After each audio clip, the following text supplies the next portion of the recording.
आया है। उन्होंने कहा कि जो लोग पापी हैं वो कुंभ मेला में पाप धोने जाते हैं। आप कैसे देख रहे हैं इसको?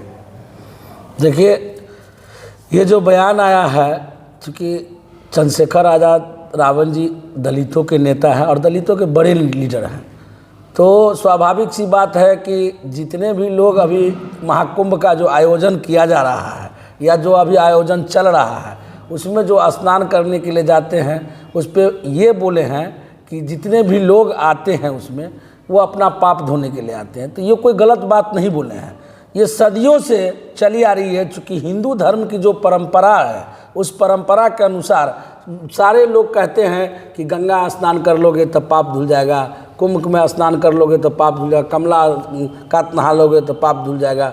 तो ये जब हिंदू धर्म के लोग ही बोलते हैं और तो इसमें चंद्रशेखर आज़ाद रावण जी दलितों के लीडर हैं बोल दिए, तो कोई बहुत बड़ा गुनाह नहीं किए।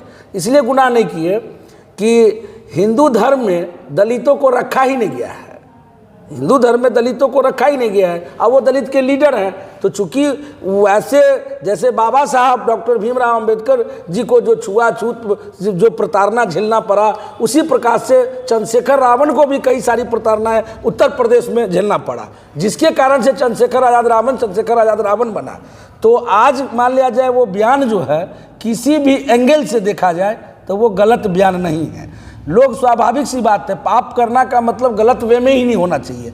पाप करने का मतलब है कि कहीं पे आप 2 रुपया बेईमानी कर लिए किसी के साथ, किसी का कुछ खा के पैसे नहीं दिए, वो भी पाप में ही आता है। आप हिंदू या दलित हैं? देखिए, मैं दलित हूँ, मैं हिंदू नहीं हूँ, मैं दलित हूँ। चूँकि हिंदू कहीं शब्द ही नहीं है, हिंदू शब्द का कहीं भी उच्चारण ही नहीं है, कहीं भी शब्द लिखा ही नहीं गया। हिंदू सनातन धर्म लिखा गया। आप सनातनी हैं? जी, सनातन जी, सब लोग सनातनी, सभी लोग हैं, सनातन धर्म कहा जाता है। लेकिन सनातन धर्म में हम लोग जो दलित हैं, तो दलित में क्या है कि हम लोग के साथ जो भेदभाव छुआछूत सदियों से परंपरा चली आ रही थी, जिसको खत्म करने के लिए बहुत सारे संस्थाएं चल रही है। ये सवाल ये है, आपने कुंभ या गंगा में स्नान किया है कि नहीं? मैं तो आज तक कभी नहीं किया हूँ। क्या आप पाप नहीं करते हैं? देखिए, मैं पाप नहीं करता हूँ।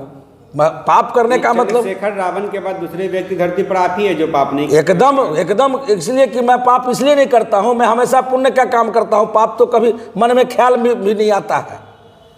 तो पाप करने का मतलब क्या होता है कि किसी का 2 रुपया बेईमानी करना, किसी को ठगना। जो लोग जा रहे हैं कुंभ में वो क्या है? वो क्या है? एकदम अपने जीवन में जो लोग वो लोग पापी हैं। इसलिए पापी हैं कि वो अपने जीवन में कहीं नौकरी कर रहे हैं, कहीं सर्विस कर रहे हैं, तो कहीं ना कहीं अपने जीवन में बेईमानी किए हैं। तो इसी चलते जा रहे हैं वो लोग कुंभ में स्नान करने के लिए कि हम जाएंगे तो मेरा पाप धुल जाएगा।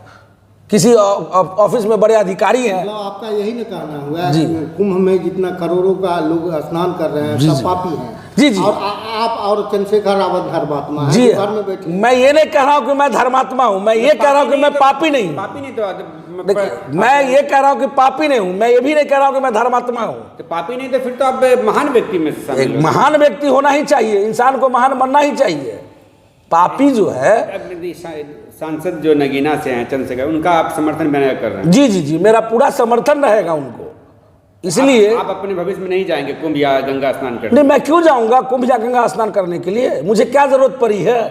जो जरूरत पड़ेगा मैंने क्यों कभी मुझे एहसास होगा, ऐसा प्रतीत होगा कि हाँ मैंने भी कुछ जीवन में गलतियां की है, मैंने भी उसी गलतियां को पाप कहा जाता है, तब लोग जाता है। पर हम नहीं जा पाते हैं, हमको नहीं जाना। लोग विरोध कर रहे हैं चंद्रशेखर रावण का, वो लोग कह रहे हैं, कई संतों का मैंने सुना कि वो लगता है धरती पे इकलौता इंसान है, वो गलत बयानबाजी दे रहे हैं, कई लोग धमकियाँ भी मिलने लगी उनको। इसको कैसे देख रहे हैं? देखिए, संत महात्मा जो भी वहाँ पहुँचे हैं वो तप करके हट करके सब संत महात्मा बनते हैं। कई सारे IITN जो है जॉब से निष्कासित किए गए हैं, वो भी जाके महात्मा, जिनको कोई काम नहीं बचता है जीवन में, जिनके पास माया मोह खत्म हो जाती है अपने बाल बच्चा की तरफ से, वो महात्मा बनते हैं।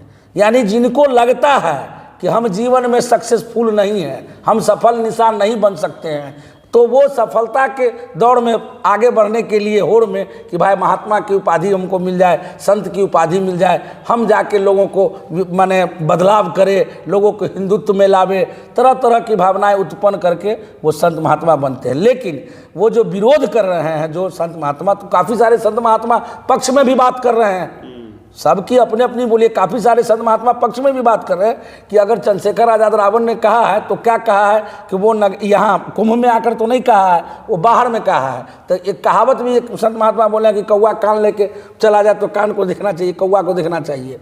तो वही बात है कि भैया आप कोई आदमी बोलने को कुछ भी बोल रहा है संत महात्मा, उससे इफेक्ट नहीं है। लेकिन मैं चंद्रशेखर आज़ाद रावण जी जो बोले हैं उसके समर्थन में मैं कह रहा हूँ कि वो सत्य बात बोले हैं कि जीवन में कभी अपने निजी जीवन में उनको लगता है कि मैंने किसी प्रकार की गलतियाँ किया है तो वो व्यक्ति जाते हैं, उनको लगता है कि भैया हमको गंगा स्नान करने से अब या क्या कहते हैं वो कुंभ में स्नान करने से मेरा पाप धुल जाएगा। ये बता रहे हैं कि आप बोल रहे हैं कि जिन व्यक्तियों को कोई काम नहीं रहता वो धर्मात्मा बन जाता। हाँ हाँ, तो ये तो बड़ा बात बोल रहे हैं। बहुत बड़ी बात नहीं, ये सच्चाई है। जिसको काम मिलेगा, आपको पता होना चाहिए कि कोई आदमी कलेक्टर बन जाएगा तो वो कलेक्टर बन के ही समाज सेवा भी कर सकता है, अपने बाल बच्चे का परवरिश भी कर सकता है, हर चीज़ करता है। उसको महात्मा बनने की जरूरत क्या है? लेकिन अभी एक बच्ची को संदिग्ध अवस्था में मतलब पकड़ाया गया, लगा कि भैया एक महात्मा संत मुस्लिमी, उनका नाम है संजय गिरी महात्मा का, तो महात्मा जूनागढ़ के महात्मा कहते हैं, महंत कहते हैं। अभी मैं देख रहा था एक वीडियो, तो एक बच्ची जो है 9 साल की है, उसके साथ जो है आ गई है कहीं कुंभ से। तो वो बच्ची का बयान एक बार आया कि भाई मेरे घर से लाए संजय गिरी और 6-7 दिन से अभी रखे हुए हैं। तो उसको देखा गया कि भाई भीड़ से अलग है, अलग में भुजा खा रही थी, तो भुजा खा रही थी। और उस बच्ची को कह रहा था क्या मैं शिक्षा नहीं दे सकता हूँ? संजय गिरी कहते हैं कि क्या मैं इसको आध्यात्मिक का शिक्षा नहीं दे सकता हूँ? बताइए कि वो आध्यात्मिक का शिक्षा देंगे तो उस बच्ची का भविष्य क्या होगा?